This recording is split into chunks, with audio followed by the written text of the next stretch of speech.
दर्शकबिन अन्ततः नेपाली काङ्ग्रेस अब सरकारमा नबस्ने घोषणा गर्न थालेको छ। नेपाली काङ्ग्रेसका प्रभावशाली नेता तथा सांसद प्रदीप पौडेलले नेपाली काङ्ग्रेस तीनै तहको सरकारमा रहे तापनि राम्रो काम गर्न नसकेको टिप्पणी गरेका छन्। उनले अब पार्टी सरकारमा बस्नुको कुनै औचित्य नभएको बताएका हुन्। एक कार्यक्रममा कुराकानी गर्दै उनले यस्तो बताएका हुन्। उनले भने नेपाली काङ्ग्रेस अब सरकारमा बस्नुको औचित्य छैन, सरकारमा बस्ने औचित्य सिद्धियो। उनले पार्टी अब प्रतिपक्षमा बस्नुपर्ने धारणा राखेका छन्। उनले भने हाम्रो पार्टी तीनै तहको सरकारमा छ। स्थानीय तह प्रदेशदेखि सङ्घीय सरकारमा हाम्रो पार्टीको जबरजस्त उपस्थित रहेको छ, तर काङ्ग्रेसका मन्त्रीहरूको राम्रो पर्फर्मेन्स देखिएन, स्थानीय तहमा पनि देखिएन। सरकारमा रहने नेतृत्वकर्ता असफल भएको देखिएको उनले बताएका छन्। सो क्रममा उनले अहिले एमालेसँग मिलेर सरकार बनाउने बारे किन मिल्ने भन्ने बारे खाका प्रश्न पारिनुपर्ने समेत बताएका छन्। उनले भनेका छन् एमालेसँग किन मिल्ने भन्ने बारे अहिले नै सूत्रबद्ध कुरा बाहिर आउनु पर्दछ। एउटा प्रश्न रोडम्याप चाहिन्छ। बरु काङ्ग्रेस प्रतिपक्षमा बस्दा राम्रो हुन्छ, सरकारमा गएर काम छैन। उनले आफ्नो तर्फबाट अब पार्टीमा महामन्त्री गगन थापा प्रधानमन्त्रीको उम्मेद्वार हुने भएको बताएका छन्। दर्शकबिन काठमाडौँ महानगरपालिकाका मेयर बालेन्द्र शाह बालेन विरुद्ध सर्वोच्च अदालतमा अवहेलनाको मुद्दा दर्ता भएको छ। अधिवक्ता वर्षा कुमारी झाबाट दर्ता भएको उक्त मुद्दा न्यायाधीश प्रकाश कुमार ढुङ्गानाको इजलासमा सुनवाई हुने बताइएको थियो। शुक्रबार अधिवक्ता झाले सर्वोच्च अदालतमा बालेन्द्र शाह विरुद्ध अदालतको अवहेलनाको निवेदन दर्ता गराएकी थिइन्। उच्च अदालत पाटनले सिनेमा हल सञ्चालकहरूलाई हिन्दी फिल्म नरोक्न महानगर विरुद्ध अन्तरिम आदेश जारी गरेको थियो। उक्त आदेश जारी भएसँगै काठमाडौँका मेयर बालेन्द्र शाहले सामाजिक सञ्जाल मार्फत आफूले आदेश नमान्ने बताएका थिए। जहाँ सवाल देशको सार्वभौमिकता र स्वाधीनताको आउँछ, म कुनै पनि कानुन र अदालतलाई मान्नेवाला छैन, बालेनको टिप्पणी रहेको थियो। फिल्म लेखकले नेपाल भारतको अधीनमा थियो भनिसकेपछि उनीहरूको नियत थाहा हुन्छ, बालेनले भनेका थिए। यो कुरालाई नेपाल सरकारले स्टन्ट भन्नु र अदालतले फिल्म चल्न दिनु भनेको नेपाल भारतको अधीनमा थियो, अदालत र सरकार भारतको गुलाम भएको बुझिन्छ भन्दै बालेन्द्र शाहले कडा व्यङ्ग्य प्रहार गरेका थिए। यसको लागि जुनसुकै सजाय भोग्न पनि आफू तयार रहेको, तर फिल्म चल्न नदिने र चल्न दिइने छैन काठमाडौँका मेयर बालेन्द्र शाहको घोषणा रहेको थियो। उनले सामाजिक सञ्जालमा लेखेका थिए, उक्त अभिव्यक्तिले अदालतको अवहेलना हुने भन्दै अधिवक्ता झाले सर्वोच्च अदालतमा निवेदन दर्ता गराएकी हुन्, जसमाथि आजै प्रारम्भिक सुनवाई हुने भनिए तापनि अन्ततः मुद्दा हेर्न नभ्याइनेमा गएको छ। दर्शकबिन काठमाडौँ महानगरपालिकाका मेयर बालेन्द्र शाह बालेन विरुद्धको मुद्दा हेर्न नभ्याइनेमा परेको हो। आइतबार न्यायाधीश प्रकाश कुमार ढुङ्गानाको इजलासमा बालेन्द्र शाह विरुद्धको रिट परेको थियो। अदालतको आदेश मान्दिन भन्ने अभिव्यक्तिबाट अदालतको अवहेलना भएको भन्दै अधिवक्ता वर्षा कुमारी झाले सर्वोच्च अदालतमा शुक्रबार रिट दर्ता गराएकी थिइन्। उक्त रिटमाथि सुनवाईका लागि आइतबारको पेशी तोकिएको थियो। रिट निवेदनको अन्तिममा रहेको अधिवक्ता झाको रिट हेर्न नभइनेमा परिएको जानकारी प्राप्त भएको छ।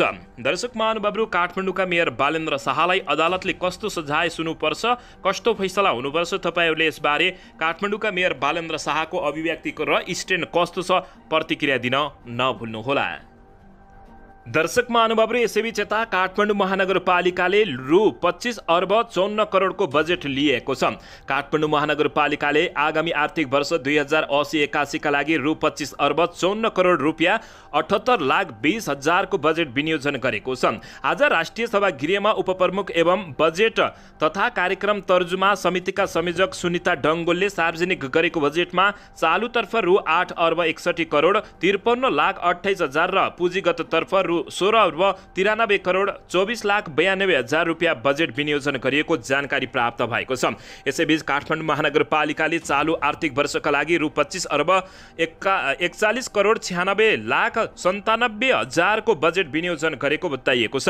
चालु आर्थिक वर्षको तुलनामा आगामी आवको बजेट करिब रु 14 करोडले बढी भएको बताइएको छ। आगामी आर्थिक वर्षको बजेटमा स्वास्थ्य, शिक्षालाई र पूर्वाधारलाई प्राथमिकताका साथ बजेट विनियोजन गरिएको छ, जस अन्तर्गत पूर्वाधारमा सबैभन्दा धेरै रु 7 अर्ब 34 करोड 64 लाख 71 हजार, शिक्षामा रु 1 अर्ब 32 करोड र स्वास्थ्यमा रु 92,46,44,00,000 बजेट विनियोजन गरिएको छ। दर्शकबिन यसैबीच काठमाडौँ महानगरपालिकाले शिक्षकहरूलाई मासिक रूपमा तलब दिने बताइएको छ। काठमाडौँ महानगरपालिकाले शिक्षकहरूलाई मासिक रूपमा तलब दिने जानकारी दिएको हो। आगामी आर्थिक वर्ष 2080-81 को बजेट सार्वजनिक गर्दै उपमेयर सुनिता डङ्गोलले हाल चौमासिक रूपमा तलब पाउँदै आएका सामुदायिक विद्यालयका शिक्षकहरूलाई मासिक रूपमा तलब उपलब्ध गराउने घोषणा गरेकी छिन्।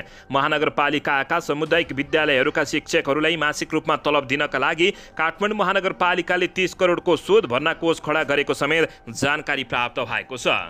यसैबीच यता भरतपुर महानगरपालिकाले आगामी आर्थिक वर्ष 2080-81 को लागि 6,31,97,90,000 रुपियाँको बजेट प्रस्तुत गरेको छ। आइतबार भएको 13औं अधिवेशनमा उपमेयर चित्रसेन अधिकारीले महानगरपालिकाको बजेट प्रस्तुत गरेका हुन्।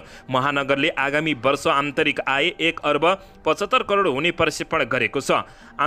अन्तर सरकारी वित्तीय हस्तान्तरणबाट 1,83,89,75,000 केन्द्र तथा बागमती प्रदेश सरकारकी राजस्व बाँसफाँडबाट प्राप्त 54,80,15,000 जनसहभागिताबाट 50 करोड, सडक बोर्ड नेपालबाट 3 करोड र बैंक मौजुदा 1,65 करोड रहने प्रक्षेपण महानगरपालिकाको रहेको जानकारी प्राप्त भएको छ।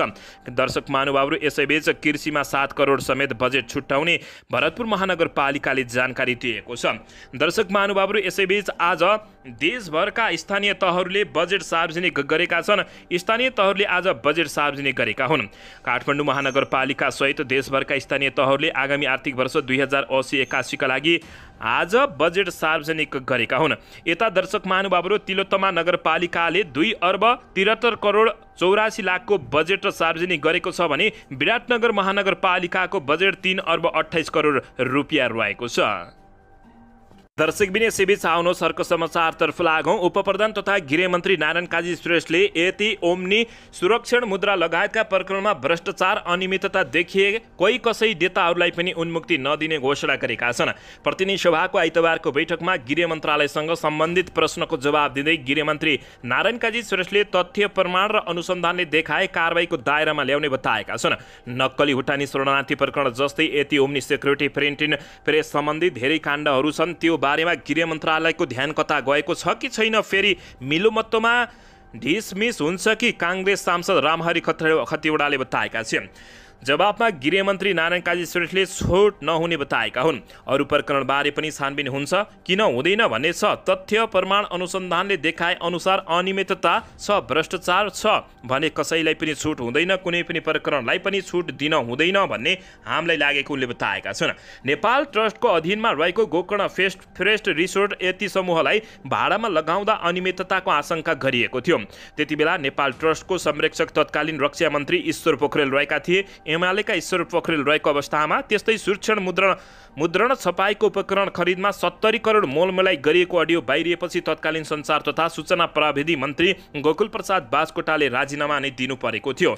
उनलाई अहिले पनि भ्रष्टाचारी भनेर सम्बोधन गर्ने कतिपयले गरेका छन्। कोभिड-19 का बेला प्रक्रिया मिचेर औषधि उपकरण खरिद गर्ने